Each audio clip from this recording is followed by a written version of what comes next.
Welcome to Songwriters from Here and Away. This is a show that focuses on new and established songwriters from Atlantic Canada, across Canada, and around the world. This episode features Brent Mason. We hosted Brent for a small house concert, and he shared lots of stories and songs. There's a longer form of this on the podcast, so enjoy the show. Thanks for coming, Brent. Thanks for having me, Robert. You're in St. John, New Brunswick. Yes, sir. Right in town? I'm in the north end. Yeah? Yeah. It's 8 minutes by car to O'Leary's. And O'Leary's, I was just saying, is the place that you've had the open mic every Wednesday night for, 25 years? Since the Battle of Hastings. Yeah. Okay. 30 years. I moved back for the summer to St. John because I'd been out west and hadn't seen my mother in like 5 years and all that stuff. And right. Thought I'd come home for the summer. And thought I'd start I was coming home to spawn. I had no idea. We got 3 kids now.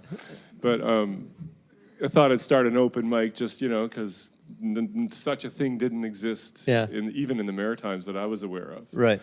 They had jams, but there wasn't the idea of an open mic wasn't really something that was happening. And so I thought I'd record a record and do an open mic, and then I'd bugger off back to the West Coast. And back then you advertised it on papyrus and cuneiform. Yeah, you just carried your pigeons as well. Send they'd all form into a message in the sky. Well, that's where we met, and it's a great institution in St. John. So it's good on you. Yeah, thanks. No, it's where I learned how to play music and be alive, in a world of music. It's been great. So when did you start writing songs? Before that, my first song I wrote after I went to my funeral in Hampton, New Brunswick. My uncle, by marriage, had died. And, I wrote a snappy little toe tap and bluegrass number because I went to the funeral. It was called Death is a Way of Life, and that was probably 1987 or 8 was probably the first song. But then I didn't really write any other songs for a while. Yeah. But, Death is a way of life, my friend. It ain't ever over, it don't ever end. Just when you think you got it made in the shade, the light in your eyes will flicker and fade. That's the chorus. Yeah, great. That's excellent. I've heard that one actually. Really? It's on your tracks. It's out there somewhere. Record I put out. Yeah. Yeah, that's how I got a manager. My former music manager is here. Oh, good. She retired on the money that she made off me.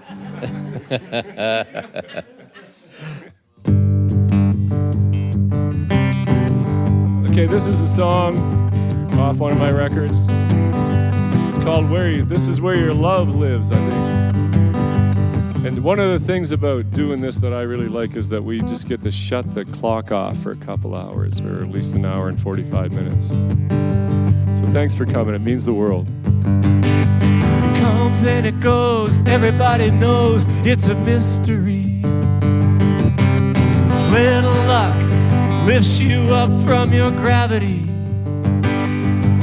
From the streets of Rome to the satellite fields, nothing matters till you make that deal.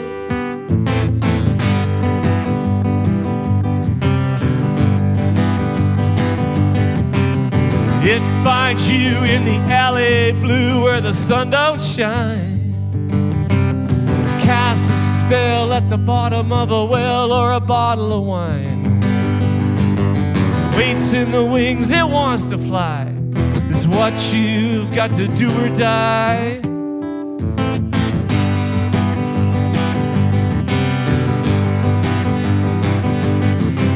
And this is where your love lives.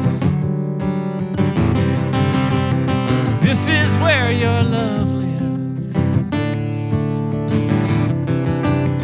This is where your love lives. It's right here. It's right here. 'Cause life wants love, not make-believe pretend. There's criminals and crime, but there's just one sin. You got one way out and one way in.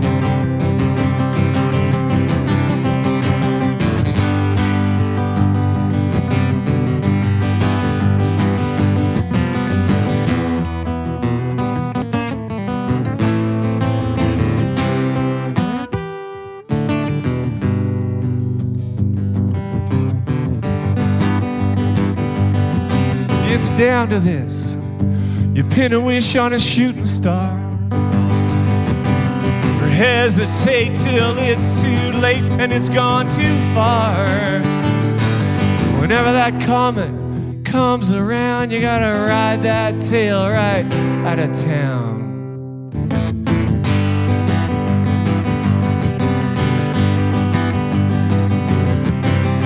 This is where your love lives. This is where your love lives. This is where your love lives. It's right here. It's right here. It's right here. It's right here.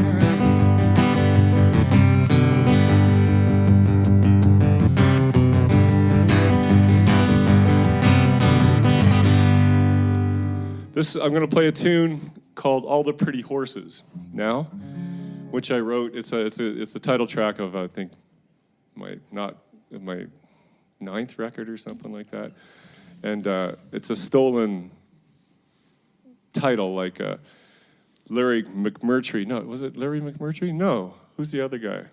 Cormac McCarthy, another Texas guy, wrote a book called "All the Pretty Horses," and great book. And I had this melody da da da da da da land in my head, you know, so I just wanted some words. So I think I was reading the book at the time, and the words landed, and kept it, and didn't get contacted by any lawyers or anything, so everything's cool. But this is kind of a memory sketch. I spent a bunch of time in the West Coast and down in California, and I think this song might have been born out of I was probably some despondent, heartbroken loser at the time, I'm pretty sure. And I remember I was hitchhiking around California, and a train went by in this little town, and I wasn't staying there, but I was in the town, and I had a backpack, and I thought, I've never jumped a train before, you know? So I tossed my bag onto the thing, you know, Woody Guthrie, right? And went like 20 miles in this boxcar, and I went, oh, shit, got to get back to the town. So anyway, this is called "All the Pretty Horses."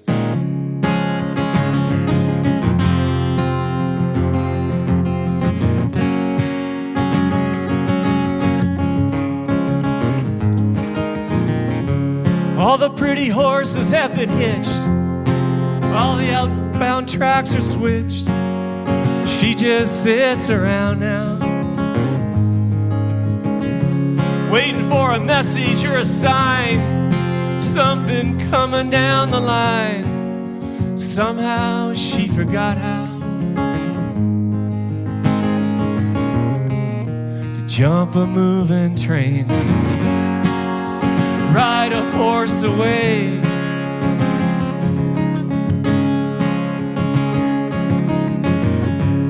Well, it seems so long ago they were living on the road, on those shining, singing railroad tracks. The starry, starry nights, the hope-filled mountain heights, what she'd give to get them back. Jump a moving train, ride a horse away.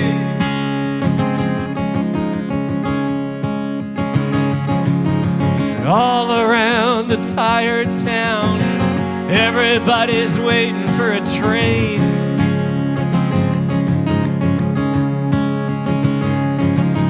And all around the lonesome sounds of silence, waiting for a train.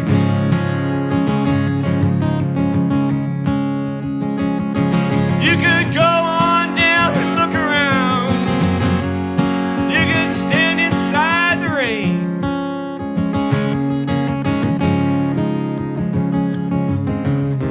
All around the tired town, everybody's waiting for a train.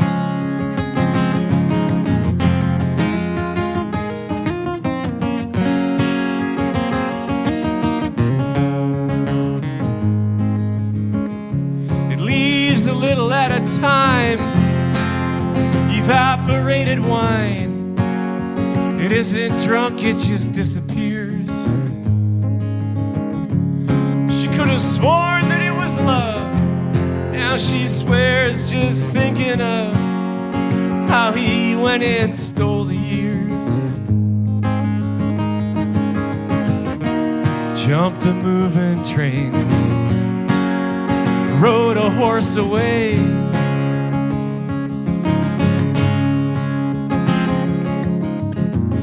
The clothes are hanging out to dry. The sun is holding up the sky. She's looking through her photograph. All the pictures she has saved come alive today. She hears a whistle blow, and she laughs. Jumps a moving train, rides a horse away.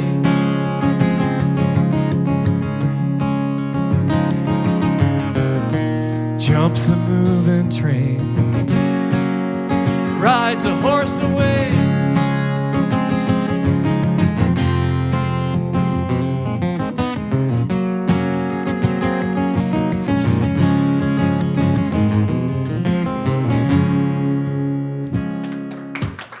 Thanks so much. Thank you. That's a lovely tune, Appreciate Thanks. Yeah, and when you start writing a song like that one, for instance, you have a kernel of an idea from a title, or where do you usually start tunes from? That was a melody. Right. That was da da da da da. That was definitely a melody that, and then that wasn't even supposed to be the lyric. Turned out to be the title and everything. The other pieces fell onto the melody. Yeah. I felt like So if it's something like "All the Pretty Horses Have Been Hitched," that becomes the first. You just it's horses, and it becomes. I knew it was going to be like a story. Yeah. Rather than my usual pop smash hits that I write, but yeah. So yeah. Okay, cool. Yeah. I do songwriting workshops in schools, in high schools, and music history and stuff like that. And how do you write a song? I don't know. How do you tell a kid? That's wrong. There's you can have an idea, you can have a melody, you can have a lyrical land, you can have a rhythm. Just some sort of beat or something, they're all over the place. You can start anywhere, and you kind of cross all those parts, or do you have one traditional way it just comes? Lately, it's just whatever is most persistent, whatever thing keeps showing up. But I haven't been writing as many songs the last couple of years. I've been working on other kinds of writing. You got a book coming out. Oh, yeah, a bit of an author.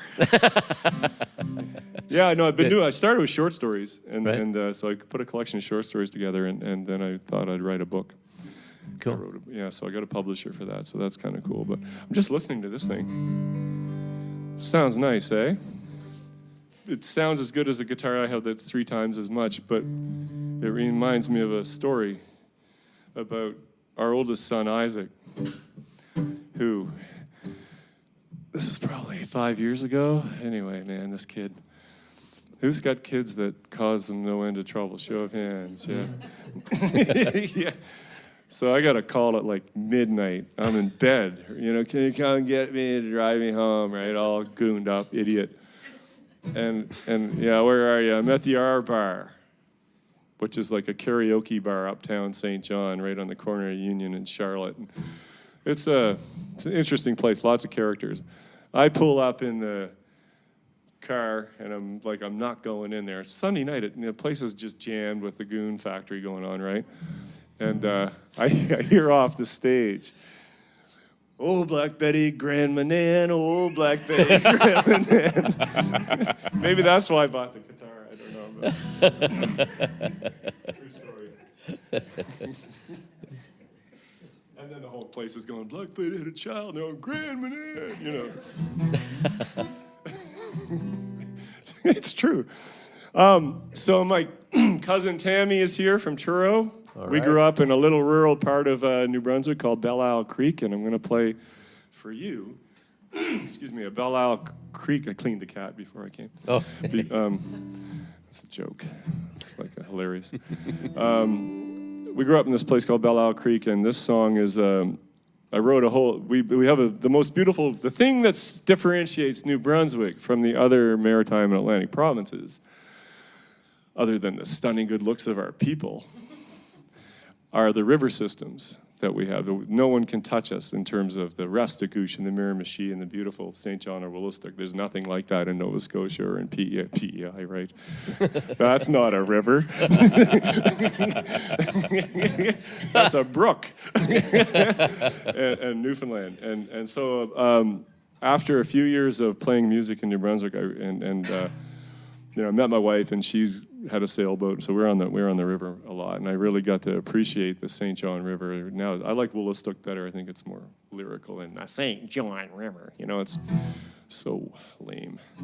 So I wrote a whole album using my research stuff that I got in university, and was great. Remember Mocha?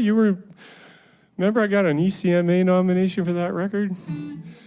And then, whoever it was, some Cape Breton arsehole beat me out of the prize. Can't even remember which one it was. One of them. They're all related anyway. Mix something. Mix something, yeah.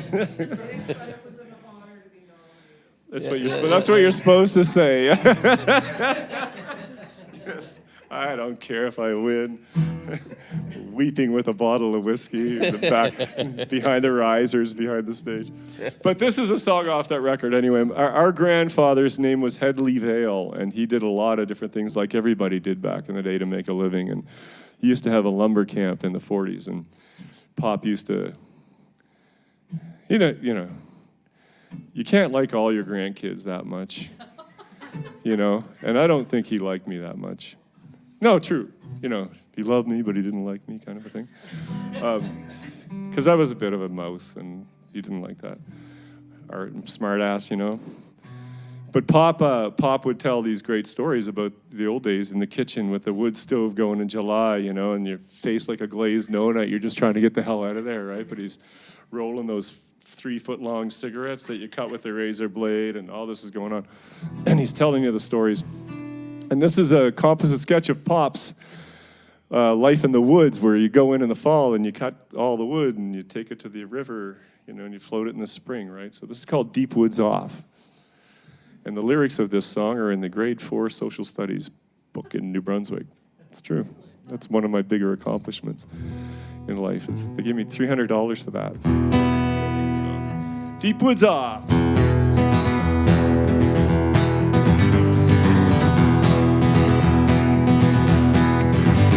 Well, Cookie's hauling out them taps, drilling maple for some sap. The spring has finally arrived. The black cold winter nights are gone. A dough is heavy with a fawn. We're all getting ready for the drive. Well, Cook's been feeding 20 men since we got here way back when. A picture reminds me of my wife. Beans and bacon and cake and stew and smoke and making do. It feels like I've been here all my life. We'll drive those logs like cattle down the river, stack them like matches to the sky. $1 a day, it ain't a lot of money, boys. After 6 long months, it's enough to say goodbye. Oh, bucksaw teeth, they bite the camp. The clothes I wear are always damp, smelling like the smoke there from the fire. Beer grease and tobacco spit fill the cans by the open pit. There's rabbits hanging from the snare and wire. We got cases of carnation milk. A clean shirt would feel like silk, so dark inside I can barely see. Poker and a liquor still, and nighttime is the time we kill, singing songs of Peter Emberley. That's on the Miramichi, that's another river. We'll drive those logs like cattle down the river, stack them like matches to the sky. $1 a day, it ain't a lot of money, boys. After 6 long months, it's enough to say goodbye.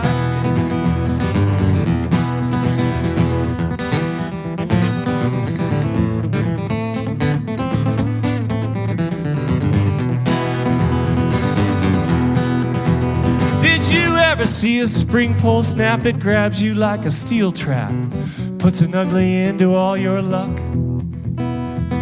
One hit Headley laid him low, he never saw it coming, so he sent his wife an extra $20. All the teams of tired horses wait their steam and breath. We won't be late, we're gonna run them through and pray that they don't jam.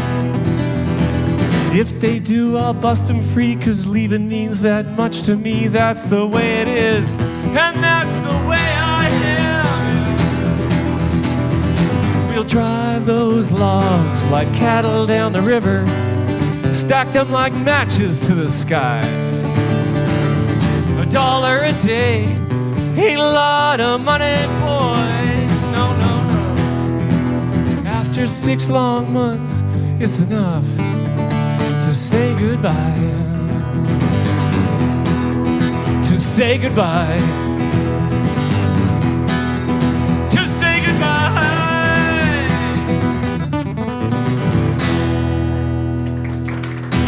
Thank you very much. Thanks. Please look us up online. We're on Facebook, Instagram, YouTube, and we'd love to hear from you. Songwriters from Here and Away at gmail.com. Brent Mason is in the house, from and Here and his Away. website, www.brentmason.ca. You got a handful of tunes to put on another album. Good. Yeah. Right on. We didn't script this, but funny you should say that. Maybe I'll play one of my new ones now. Oh, What? that's a good idea. Thank you, Robert. So tell us about your album that you're going to be working on. I don't have anything much to say about it in terms of, I've got some songs. I've got some new songs, but I don't even know. Often for my experience has been that I don't realize what I've been writing about till I'm done writing about it, and then you see what the patterns were, what the theme was after for me, you know? Mm.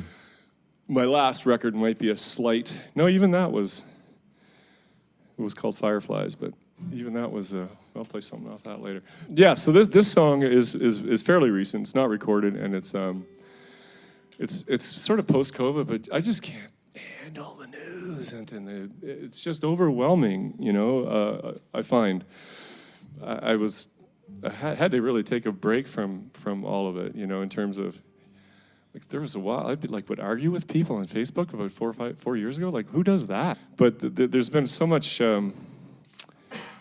stuff that's going on that I never thought I'd see in my lifetime. And here, you know, we've got all these crazy people doing crazy things, and need a break, you know. And I did lose somebody that I thought the world of during the pandemic, and it all morphed into this tune anyway. It's called "I've Had Enough of Tomorrow for Today." Good title, Brent. Yeah.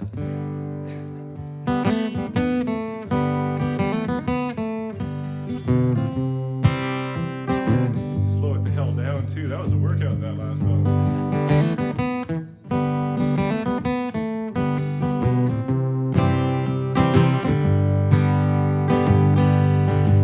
I was awake all night, I could not find the back of my eyes. There was a wicked wind as cold as sin right outside.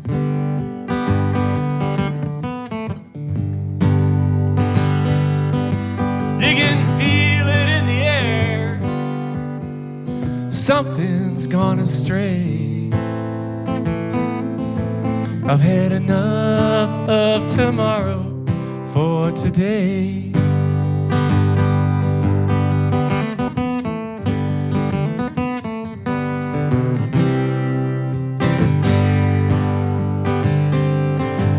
I got a friend who's gone, we couldn't say so long, she just waved goodbye. We had to miss that final kiss, the one when you cry.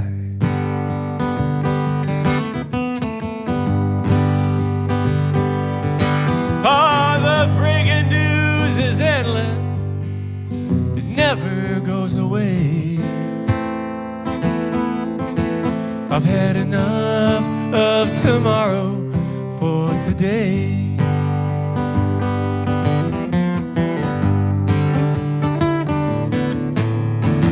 Starry, starry satellite, I wish I may, I wish I might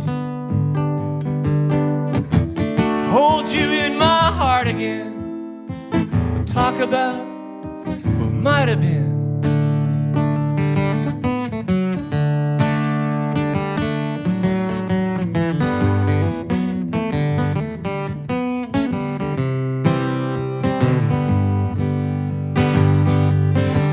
I've been around the world, I dove for pearls, there's pictures to prove. But now the walls won't talk and the kitchen clock, it barely moves.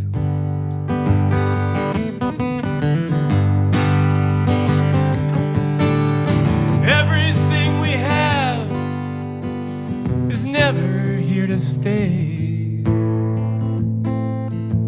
I've had enough of tomorrow for today. I've had enough of tomorrow. There's no more time to borrow. I've had enough of tomorrow for today.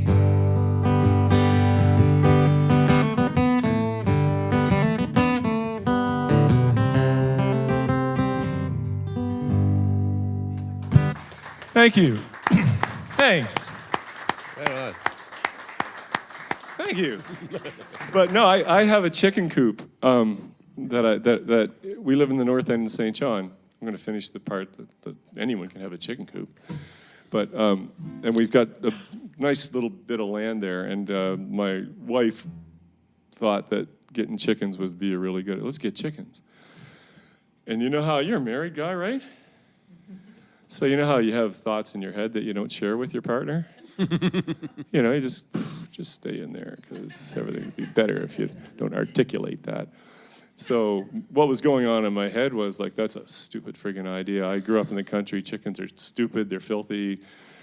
Why? You know, go down to Shoppers on Tuesday. They're on sale. Eggs for like $3.99 or something. But we got chickens.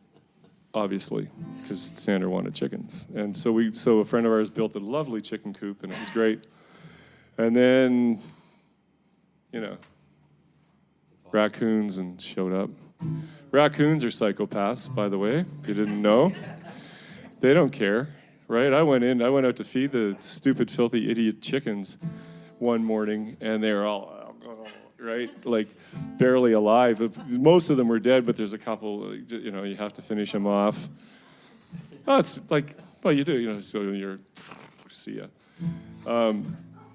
But, so the place sat empty, the coop sat empty, a lovely coop, sat empty for like 2 years. And then one of our kids got really messed up, banged up, and we couldn't really leave the house. We had a tag team. And it's all about me. I was like, I can't write. There's nowhere to write. And I was walking by the chicken coop, and I went, oh. So I cleaned it all out and painted it, and now it's where my studio is. So the point of this is that I have some bottles of whiskey in the chicken coop, right? And one of them is called Writer's Tears, which is, you know, playing on the old trope of, oh, the tortured, starving, you know, mental health writer-ish situation. And I thought I can write a song about that, you know. So this song is just resulting from looking at the bottle of whiskey called Writer's Tears in the chicken coop and imagining a sad writer. So it's like the Far Side cartoons way back, you know, when the guy's coming in the old saloon. Bad guy, Ned, minor key.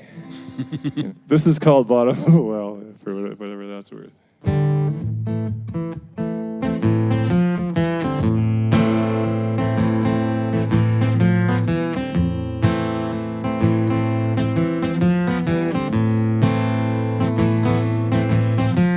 The poet keeps on rhyming like there's something new to say. Anything at all to make it through the day. The broken bells are chiming, but the blues won't go away.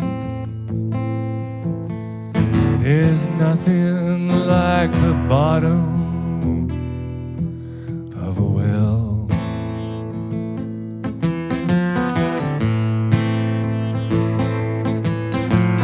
Words that get so wasted, they stagger down the hall, looking for an open door and bouncing off the walls. Words will tell you anything, and you believe them all. But there's nothing like the bottom of a well.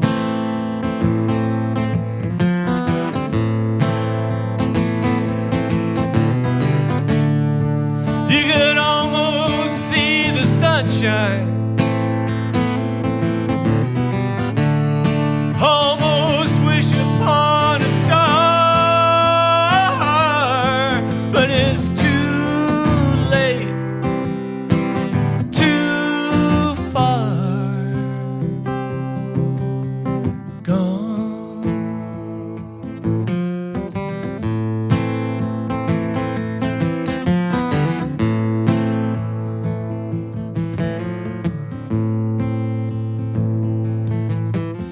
Now everything's in amber, the way it always was. Hearts and hands together, wrapped around the rust. Ask him why he's down there and he'll tell you just because. There's nothing like the bottom of a well.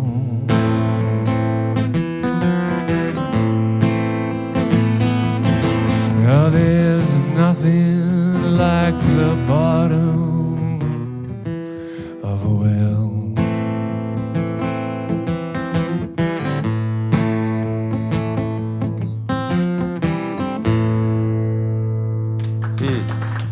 Thank you. Saturday night, Eric Rice, rocking with that number. Thanks a lot. Do you have another question? I do, actually. I feel like I'm interviewing you.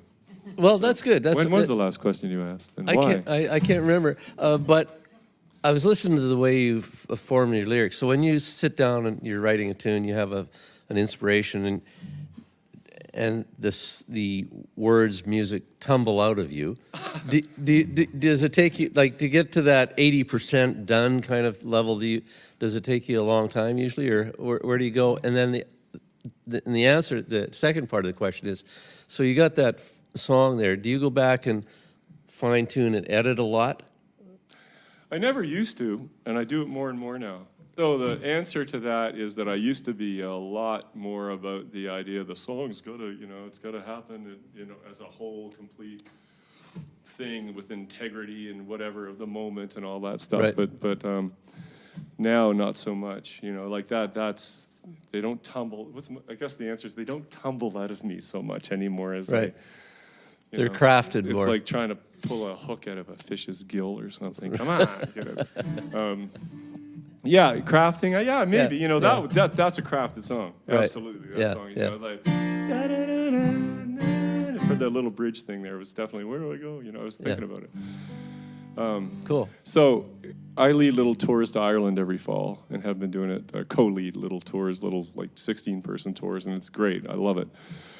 Get to go over there, and I love the country and the people and most things about it. And if you go to Ireland, you can surprise me the first time where you go into a pub and there's a session going on. And so the first time we led a tour, we ended up in Galway in a little bar called The Crane, which is a lovely bar. And there was a session going around, and we got there early, and you're yapping and drinking, blah blah blah, with the people, and someone, oh, you're a musician, here, sing a song, and they give me a guitar in the session. I was going, great, like here's a song I wrote about a chicken coop. It's not going to happen. I'm not doing that.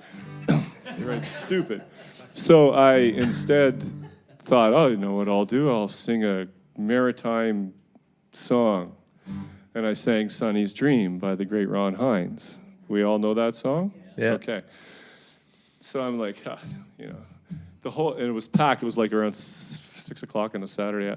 Kids running, places jammed, and the whole bar starts singing along to it. I didn't realize that it was a big hit in Ireland, that song, right? And so that's the first part of the story that I forgot the second part, but I just remembered it, of the song I'm going to play next.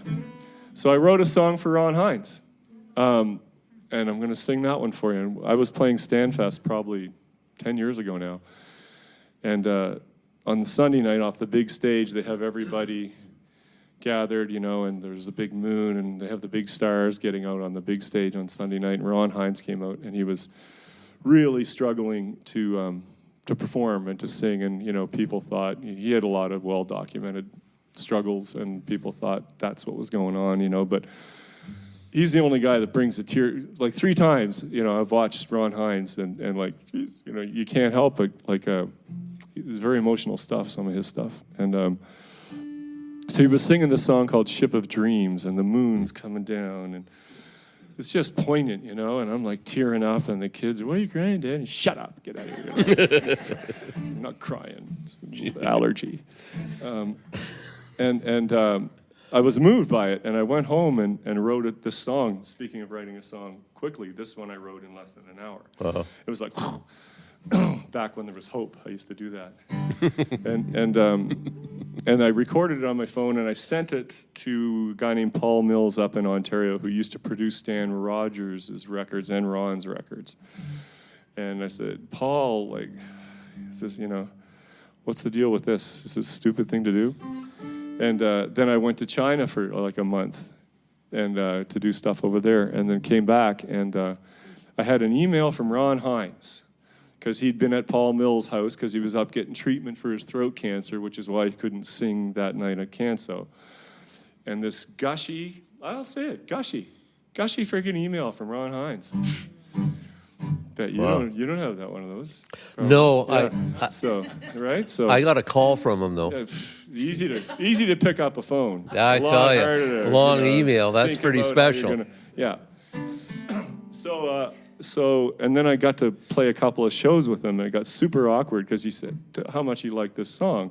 I'm not trying to pump it, like, because it's a big deal to me. It's just like whatever I do, Ron Hines, And but then I'm on the stage with him. They're like opening for him at two or three different shows. The first one, like, oh my God, Christ! I'm singing this song, and he's over there with the hat on, like this. And I walked by him after, and I was like, and he said, "Good song." That's all he said. But I'm going to sing it for you because I'm in Halifax, and whatever. He did a lot of stuff here. It's called Hindsight. Isn't that clever?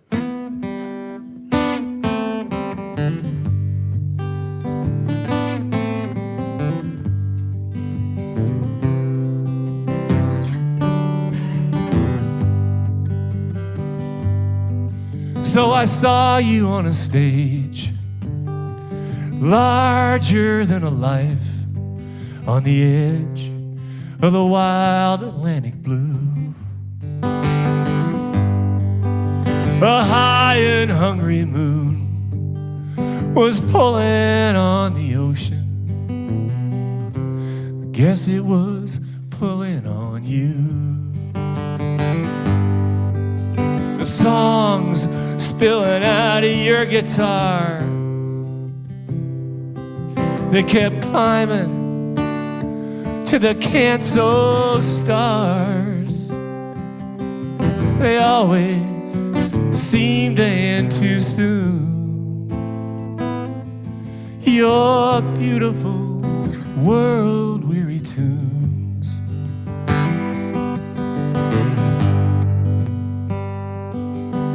Something wasn't right, everyone could feel the night coming down with a cold. You could cut it with a knife, the quiet of the crowd, leaning in, drinking up your words. They were waiting for the one about the dream. Sing it, Ron, sing it, someone screamed. There's a true north, call of a loon in your beautiful world-weary tunes.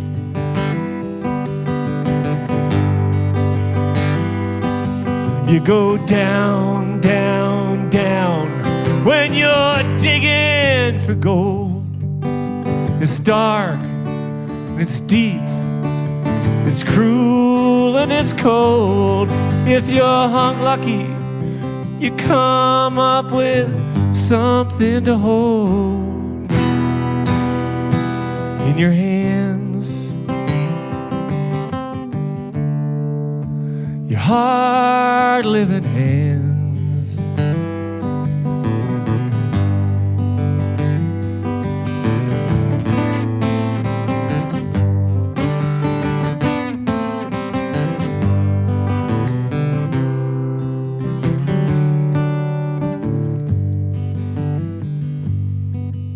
The echo of applause ran down to the water and floated away on the waves. Like Sunny in your song, it's there and then it's gone. Everything's gonna go away. Listen to us sing. That's the sound of church bells when they ring. I'm shorebound, trying to read the runes in your beautiful world-weary tune.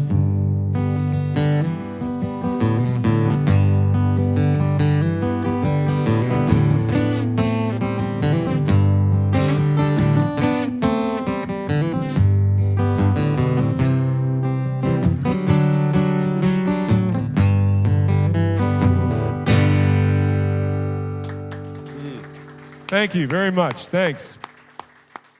You're listening to Songwriters from Here and Away. We'd like to tell you there's more of this show online at our podcast. Look up Songwriters from Here and Away on all your podcast platforms or search Songwriters from Here and Away just about anywhere. There are a number of extra songs and chat and some great stories from Brent Mason. Here we are, back to the show. You know what? I wanted to talk about your writing. Okay. What's the title of your book? The book is, right now, it's called One in Winds. So it takes place on a carnival midway. And Okay. Yeah, so Good. that's been a real process for the last, I started writing it December 2022. Right. And I finished it and sent it, whatever, it's probably not finished, but I sent it to the publisher 2 weeks ago. So yeah, what a weird thing to do. Great. Don't recommend it. It's a real extension from songwriting. I mean, It's so different. So different. Yeah. Yeah. It's crop rotation, like, way fewer rules, which I like. Like, songs have to allegedly have melody and, Rhyme and all the different features. Choruses and Yeah. there's exceptions to all of that in songwriting, but generally speaking, they need to have a certain kind of structure. Well, the thing about prose is it too has to have a meter and a flow to it. I mean, in a sense, it So doesn't have there are to. cons to prose. Yeah. Thank you. We don't have a. Simple crash. But what I was going to say about your songwriting is I really enjoy the way you have the syntax for the thing, and the metering, and the way you have the end of the lines fit, and your internal rhymes, your internal schemes. That's something that definitely I'm really aware of.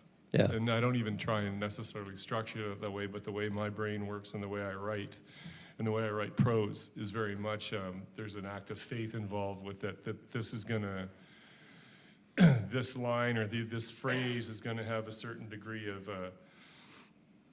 fluidity to it. Right. You know, like I don't like consonants smashing up against each other in a lyric, you know, because it makes it harder to articulate the lyric, you know. Right.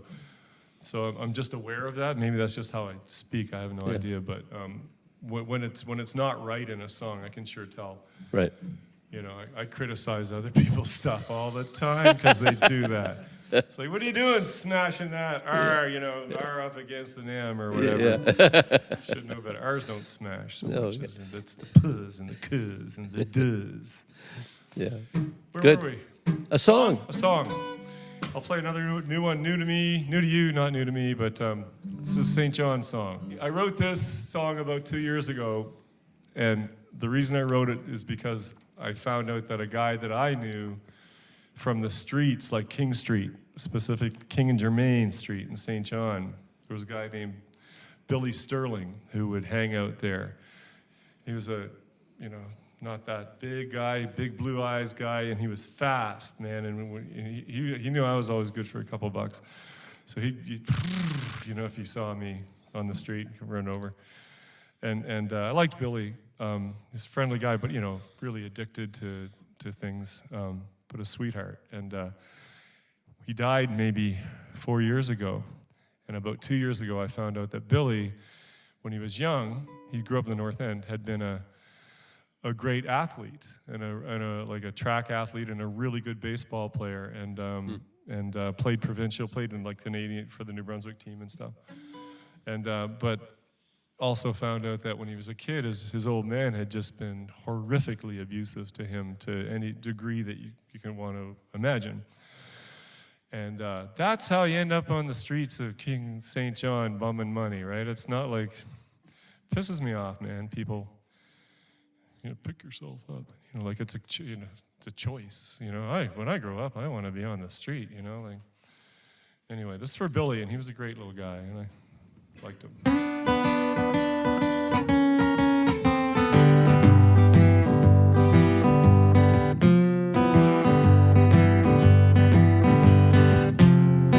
Blue-eyed Billy was one of those kids.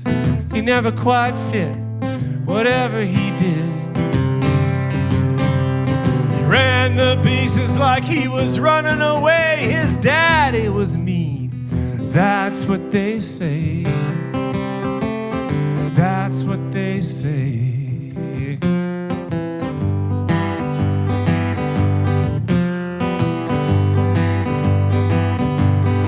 He started missing the point, bouncing around. Billy was a ghost in his own hometown. He stopped meeting your eyes in the bright of the day. Billy got lost. That's what they say. That's what they say.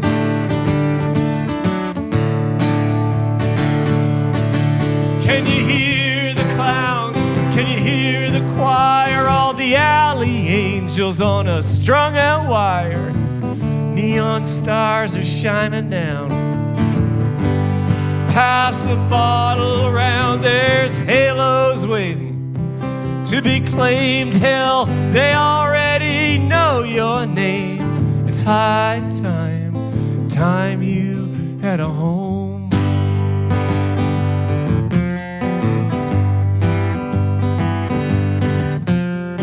Billy had a heart like a satellite dish, picking up channels that he couldn't switch. He tried every trick on Avenue 8, but the tricks don't treat. That's what they say. That's what they say.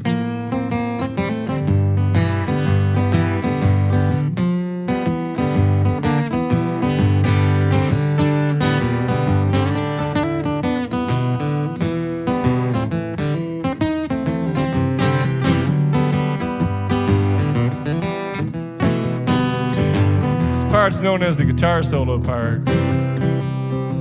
It's pretty amazing, eh?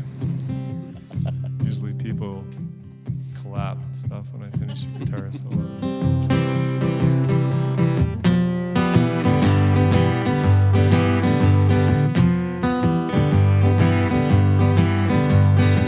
Ah, Billy had the blues, but the blues turned black. In a limousine or hearse, you're right in the back. Whoever's out there picking off strays, it's just bad luck. That's what they say. That's what they say.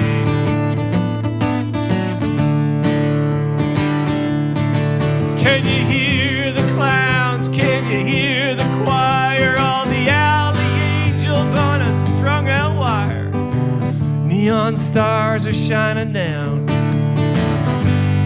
Pass the bottle around, there's halos waiting to be claimed. Hell, they already know your name. It's high time, time you had a home. It's high time, time you had a home.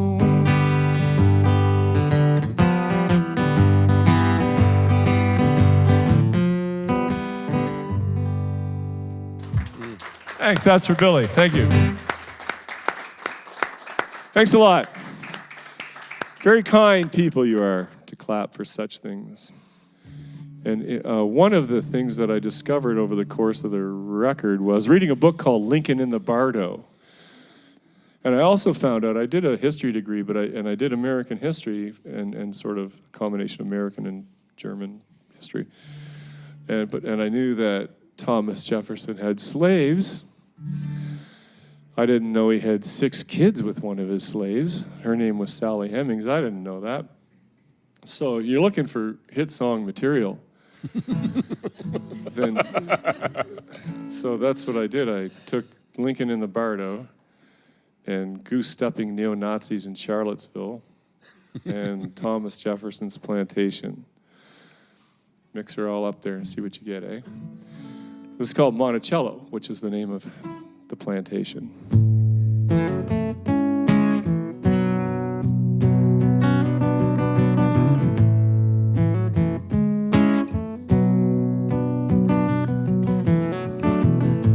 You could find the underground line that leads to Monticello. Maybe see her ghosting past the stones, wandering the Bardo with shackles shining cold and stories never told.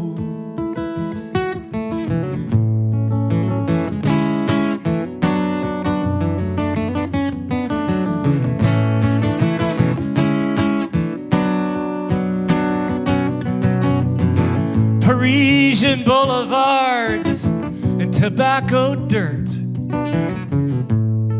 with barely 16 years. Her pale beauty, it owned them all. So far and yet so near, but she don't get to choose. The master makes the rules. On Independence Day, they're pulling down the statue. On Independence Day, all the way to Monticello. All the way to Monticello.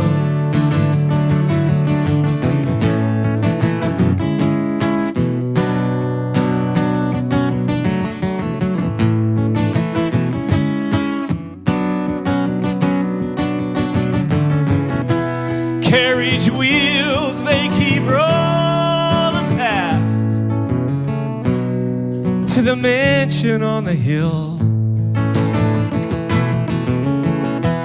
Who am I to wonder why God gave such a bitter pill?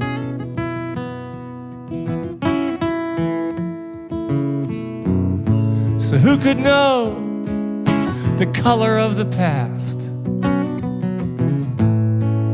And who could make that claim? Barren babies and barren witness,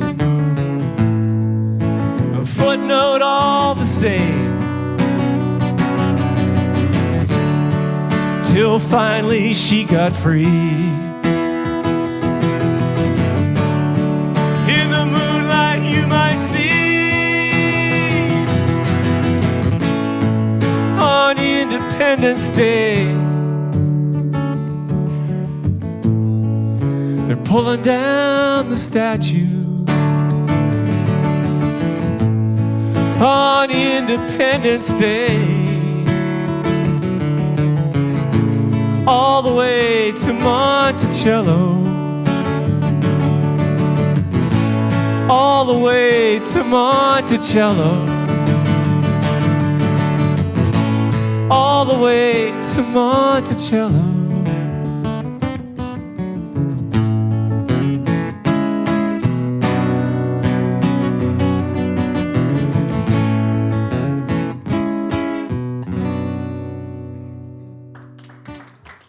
Thank you. Now, here's the podcast extra. How do I look? You look like Brent. Shit. Damn. I usually get Brad Pitt, but we'll go with that.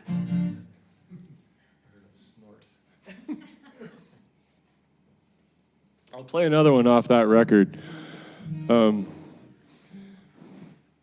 I got a good friend and a songwriting pal whose name is Jessica Ray. She lives in Hampton, New Brunswick, and she just actually was touring down here. Mm-hmm. She got a new record out, and she was at the Carlton maybe 2 weeks ago or something, and she was in Shelburne, and she's got a nice band happening now. All these friends of ours, they sound great. She put out a really lovely record about 3 years ago called Just Like a Woman, all covers of Bob Dylan songs, if you want to get your hands on that. This new record of hers is called Sunshine Baby, but I host a Bob Dylan, kind of put together a Bob Dylan birthday show every year in St. John, and it's like 14 years now. Everything I do seems to last long. Well, not everything, but what? But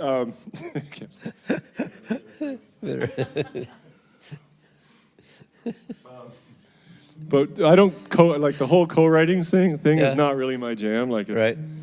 I don't know. If you're gonna write a song, just write the goddamn song. I feel like, like I don't need to bring in. But her and I have written probably a dozen songs together. She's got a nice sense of melody, and her lightness and joy. It balances out with my lack of lightness and joy. But she had this idea. She said, "I want to write a song." Speaking of the Dylan thing, she did a little video of "Blowing in the Wind," and the thing just blew up. Did you know that? It's got like 13 million views on the YouTube. It just went apeshit. Cool. Apeshit. Jessica Ray, Rhaye, and anyway, so she, for a while there, she'd call me and say, "I got an idea, or come on out, we go out Sunday morning and throw some Benadryl and vodka into her kids and sit down and get some shit done." And she had an idea for this song because she did a cover of Four Strong Winds, a really beautiful cover of that. And she said she wanted to write a song from the perspective of the one who stayed behind. And I liked that idea. So she had a couple things, and I threw some stuff at it, and we wrote this song called "Cold Love," which is on my. She's got a version of this on her new record. Boy, are they different songs. She's you know, the stuff's happening and mirrors are cracking and stuff, and mine just voices are cracking. I think. Anyway, so it's a co-write. I'm going to sing. It's called Cold Love, and it's from what I just said, that perspective.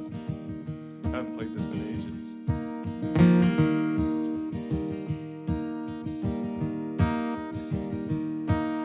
You told me when the winter ends, you'd be back. I wouldn't spend another night alone in this cold town.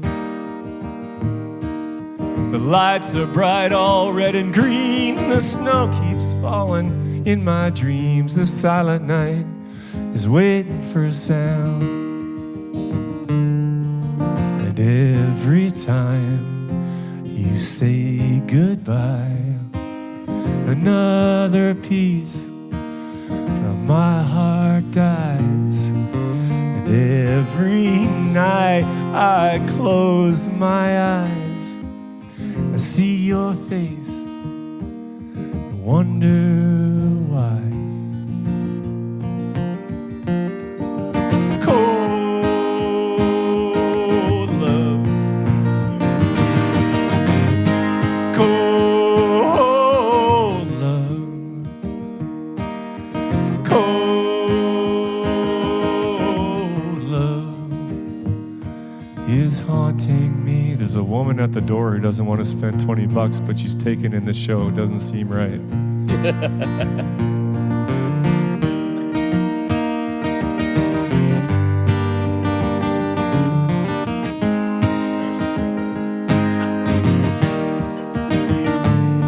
I follow footprints in the snow. They lead me far from what I know. Get covered by 4 strong and lonely winds. I walk beneath the winter sky, aurora borealis. I know that you're not coming back again.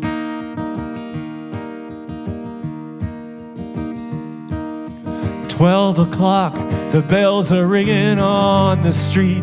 People singing hallelujah, Christmas come and gone. Storm is raging all around, and only dogs can hear the sound. I'm singing out to the midnight sun. And every day you slip away, little pieces of us fade. And every conversation's fake. Some hearts give, some hearts take. Cold love, cold love, cold love is haunting me. Thank you. Holy shit. Is that 9:15? Second period. I could do a hockey song. Do you have a hockey song? Yeah, football song. Yeah. Oh, the Gretzky song. Yeah. I won the Stompin Tom Award, I'll have you know, Barry. What's that? Yeah, what is that, right? The Hall of Fame free award. warm moose head for the rest of your life. Yeah. I'll play. Jesus Christ, I haven't done this one. I haven't done that in ages. Well, ask me a question. Well, where can we find your music? Oh, it's right on the other. Just the on curtain. the table. It's behind No, but the curtain. it's BrentMasonMusic.ca. Or no, it's BrentMason.ca. If you go to BrentMason.com, you get Brent There's a Mason, the problem. guitar guy. yeah, so like the best known guitar player in Nashville has my name. I've talked to him, you know. And he's I was talking to him. I Yeah. was going to get him up to do some workshops, and he's ready to come up. We But could I do didn't like a want to double-double. Hey, maybe that'd be an idea. I've got a few stories about Brent Mason, I'll tell you. Do you? For example, about whenever MySpace was a thing, you would know. What year would that be? 2007 or something? I got a check in the mail in US dollars for like a substantial amount of money. And I was like, friggin' right, man, you know. I've arrived, because I didn't know how things worked, right? So this true story. This check shows up, and I didn't mention it to Sandra or whatever. You know what I mean? Yeah, for God. I mean, what's $5,000 really, right? We don't need that. It's loaded. I've got a Subaru. But so the money arrives, and I'm like, great. And probably 2 weeks after that, I'm home alone, family's up on the Kingston Peninsula. It's like 1 a.m. or so, or whatever. I was asleep. The phone rings, and Brent Mason there.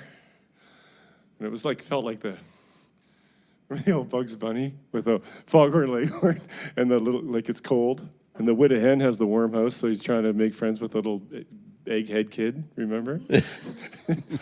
They're playing hide and seek, and the kid works it all out, right? And he goes over, and he goes, "No, boy, no, I'm not in there." You know? And he's about to start digging, and he goes, "Better not look, just might be in there." Anyway, quantum mechanics. But that's how I felt. Brent Mason there. I was like, well, So I said, well, this is Brent Mason. Well, this is Brent Mason, you son of a bitch. He lays right into me, right? And I go, what? You know, my money, I stole his money, and I did all this stuff, right? And I don't think, I wouldn't even, what's MySpace, Brent? I didn't, you know?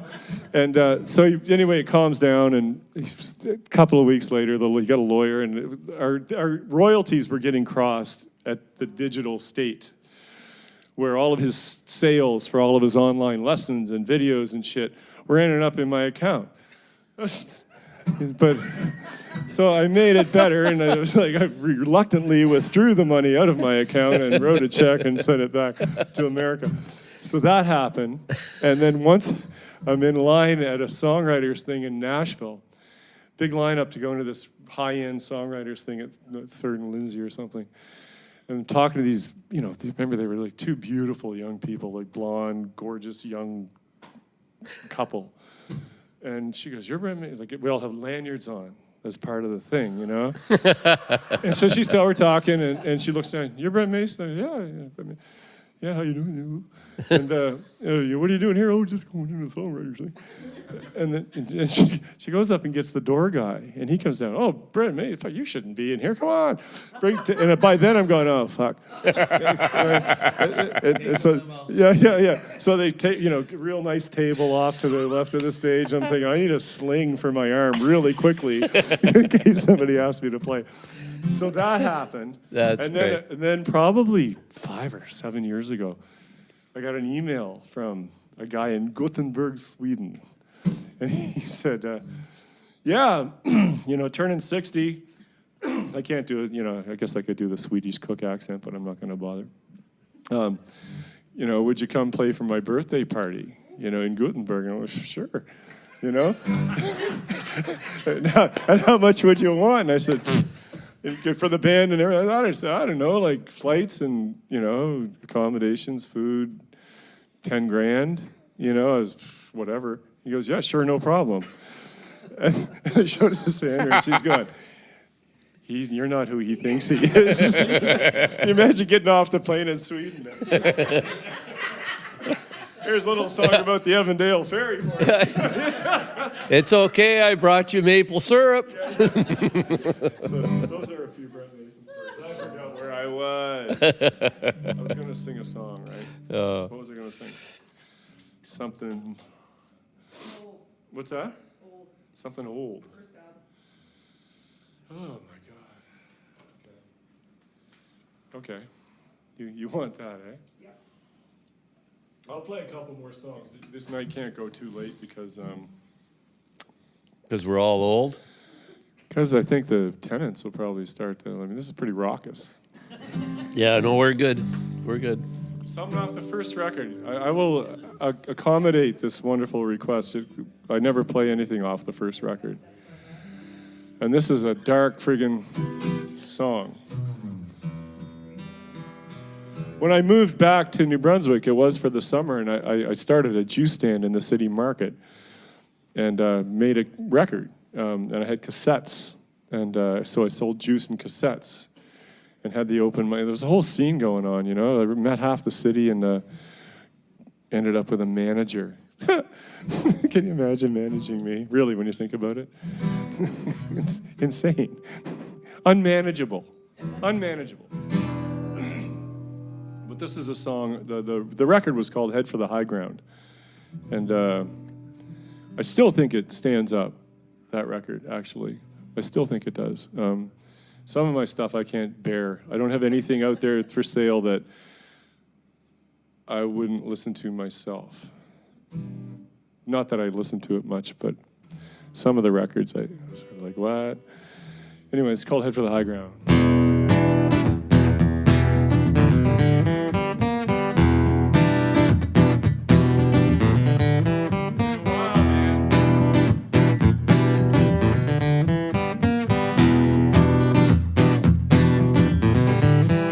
Well, we came here from wherever we'd been. A year and a half, let him without sin throw the first stone.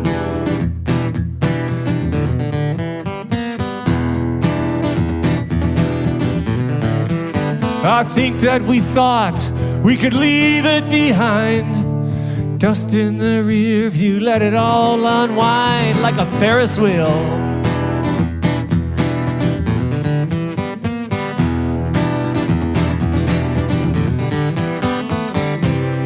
Head for the high ground. Head for the holy high ground. Head for the high ground. Nothing can touch you on the high ground.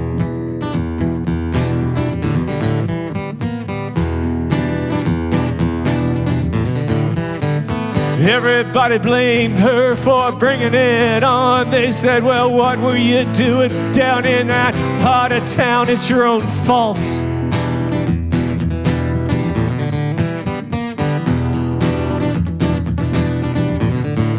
To her mother and her lover, she laughed and said, look, they might have had my body, but that's all they took. They didn't touch me.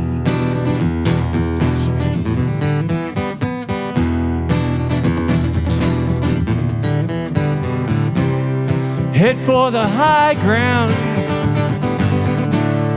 Head for the holy high ground. Head for the high ground. Nothing can touch you on the high ground.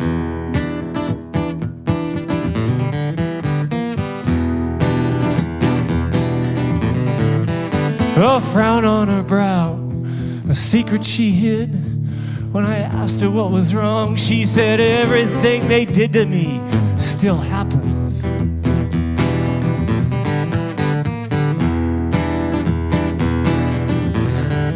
Then her voice it would vanish and she couldn't put it right. She'd stare from the bed into the quiet of the night, chewing her fingernails.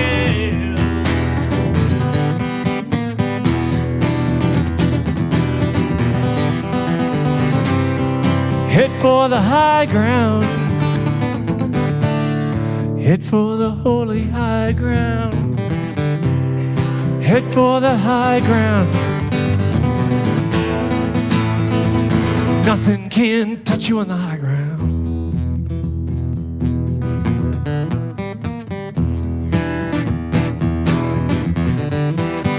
Just before I left her, I pleaded my case. I said, I see those men who rape you using my face, so call me guilty.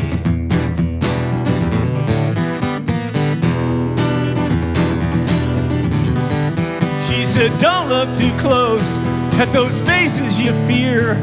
I only feel the pain when I look in the mirror. I'm gonna miss you.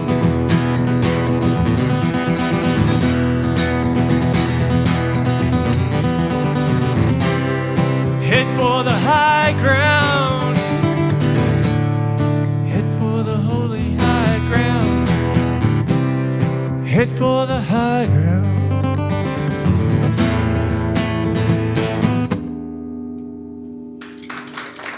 Yeah. Thank you.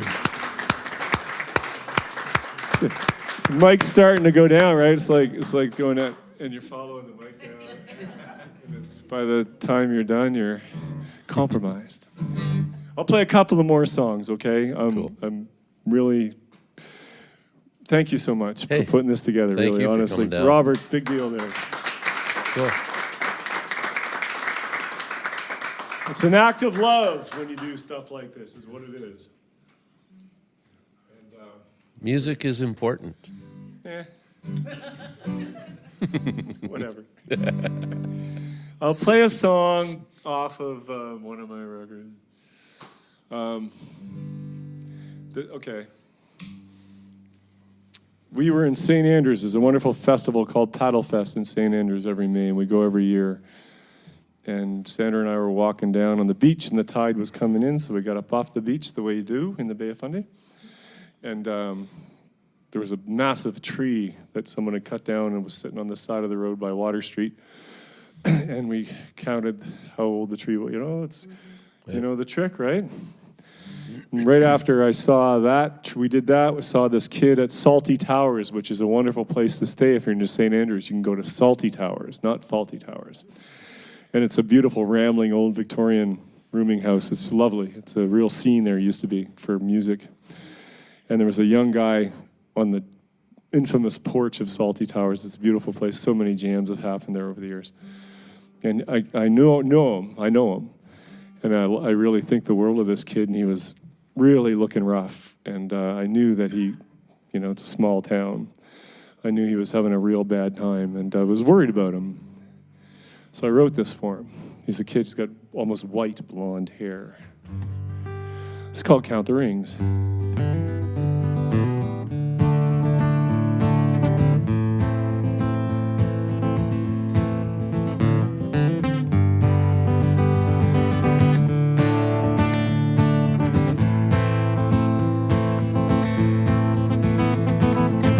Out on an island, a young man is trying to take down the last lonely tree. It's weathered the wind, and it will again, but it's hard for him to see.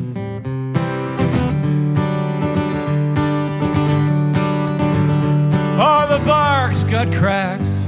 There's something it lacks, some nutrient needed to live. The branches are broke, but beauty's a joke. It's what's beneath that gives.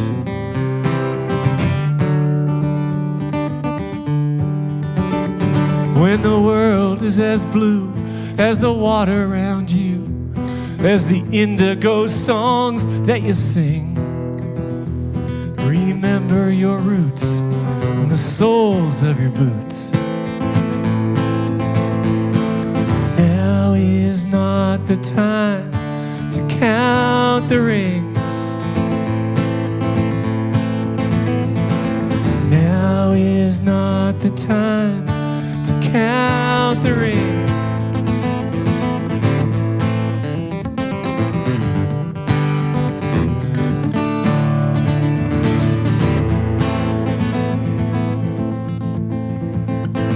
To look at it now, you wonder how any living gets done. It's hard to believe it ever had leaves to welcome the wandering sun.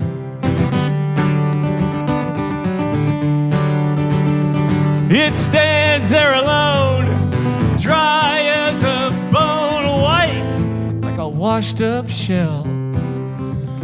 But those roots run deep.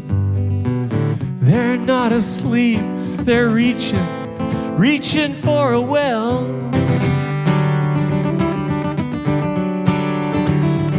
When the world is as blue as the water around you, as the indigo songs that you sing, Remember your roots, the soles of your boots. Now is not the time to count the rings. Now is not the time to count the rings. Now is not the time to count the rings.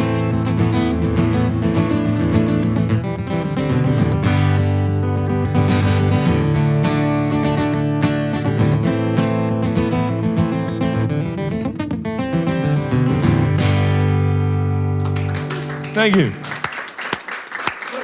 Thanks so much. I mean it. I do mean it. I'm grateful. I'm going to play one more song, and we're not going to go through that whole encore bullshit and stuff like that. It's way overdone. It's now. overdone. Okay, good. Not everybody Well- should get an encore all the time. Like, you go to these theater shows, and it's like, that sucked. Okay, yeah. Yeah. I hate it. You know, I sometimes sit down when that happens. I just sit there and... Contrary, eh? Okay. It's But- okay if it's a CNI big gig, but otherwise Yeah. people are going to know. Thanks again for coming out. And folks, if you go to Brent's social media stuff, share it up with all your friends. And Not all of Bandcamp. it. Bandcamp. Bandcamp. Yeah, you can. Yeah. That's probably the best place to. Yeah. If you're not going to buy the CDs, you can buy. That's the Don't best give place them the option to not buy. buy the CD. Well, but if they buy it at Bandcamp, at least you make some money rather than Spotify, right? You know. Okay, but I told you a story about Spotify. This We is had true. Food, so here's a Spotify story before I play my last song. I was in Dublin, say a month ago, pretty much a month to the day. And you all know who Matt Anderson is probably, right? So Matt's playing a little gig at a little club in Dublin, and Steve Everett's his tour manager. So Steve and I had a beer the night before, more than one. And, he said, come to the show tomorrow night. I'll put you on the list. That's always good. So three of us went to the show the next night. And I'm standing, like there's 75 people, and it's about a third full. It's just a stand-up club, the Grand Social, it's called. And Matt's, Adam Baldwin played, and then Matt's doing his thing, and like Matt's such a star, right? And I'm standing against the wall. I'm talking to a couple of people, and I said, yes. So how'd you hear about this? And they said, a friend of a guy that we follow, whose music we like on Spotify, likes Matt and said something about Matt just on Spotify. So we thought we'd come into town and check it out. And I was like, that's what Spotify is for, spreading the word, not spreading the money. It's about getting the word out. It was like a revelation to me. So two people came into town to Dublin just because they got someone they know on Spotify, their music. Sort of had liked Matt Anderson or said something about Matt. So that's got nothing to do with this song. This song is a song that from the aforementioned O'Leary's Bar in St. John, New Brunswick. If you're ever there on a Wednesday night, as long as I'm still standing, I got a feeling I'm going to be there. Sad or amazing, one or the other. But about 8 years ago, this song's on a record, that All the Pretty Horses record. Well, here we go again. You got any Mike Viagra? Stay up. There was a woman coming to the open mic every week for probably 6 months, and it was the whole package, the whole deal, and really wonderful. And a super, super devout Christian. And but back then, we were going till 2 a.m. She'd be out in the back deck with everyone's out drinking and doing drugs and shit, and she's hanging around. It's lovely. The worlds came together, And but she was coming every week, and there was a guy coming every week. I knew him, but I noticed all of a sudden he's sitting like where you are when she's playing, looking at her the way you're looking at me. Same, yeah, right. Much similar but different. And I heard her say to him one night, just as I was walking by, Peter, if I didn't have Jesus and you didn't have whiskey, maybe we could get together. So that's what this song's called. When Jesus Met Whiskey. It's become kind of a song for me. Turned into a friggin' t-shirt. You see these shirts now, I see people I don't even know, like they're walking with the shirt, and it's like, yeah. It's great, eh? Yeah, it's kind of cool. So thank you for listening, and thanks for being here. And thanks again, Robert.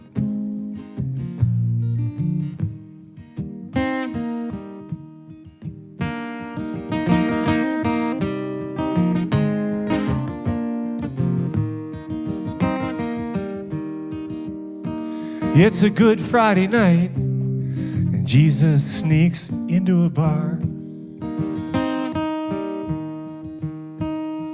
Nobody sees him hiding inside her guitar. She pulls up a stool, and a neon light sputters on. There's hardly a soul as she starts singing her songs.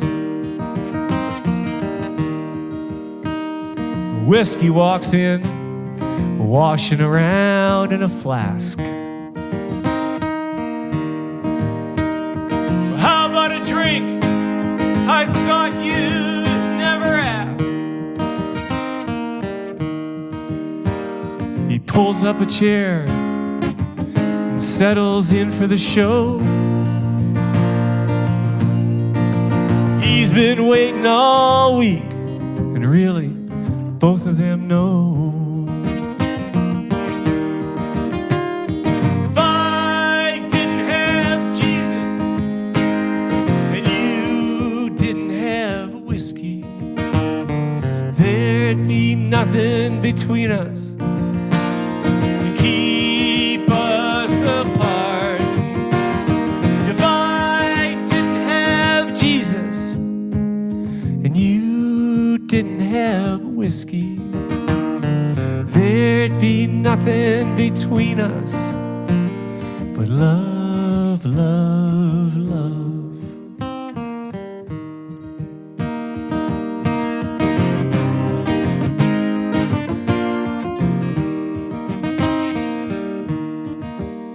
She sings hallelujah to get to the end of the set.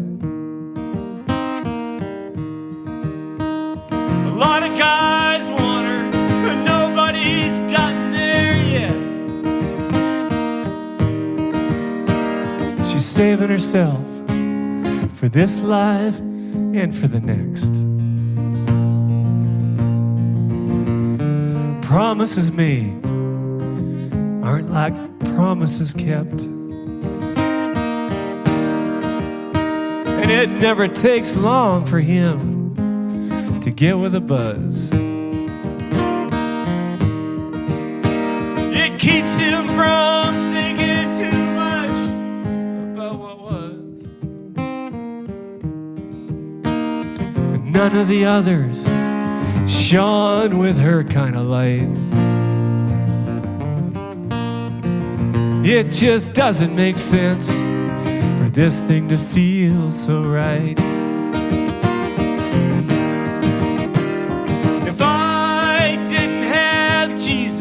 Sing now.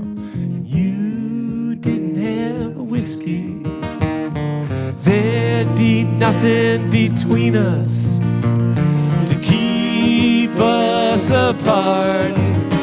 If I didn't have Jesus and you didn't have whiskey, there'd be nothing between us but what? Love, love.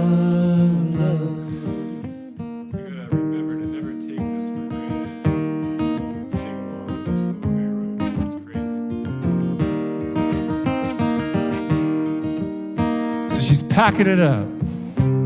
She gives him a genuine kiss. He says, thanks for the tunes. I've been waiting all week just for this. You see, Jesus and whiskey, they're tighter than anyone thinks. good and she's gone and he's good for one more drink.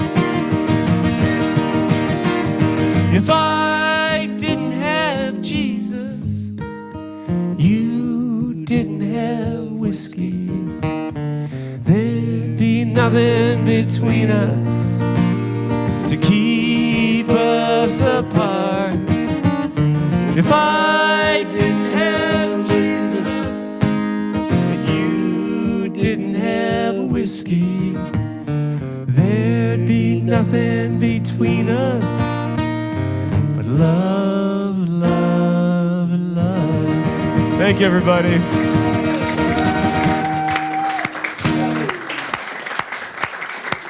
Thank you.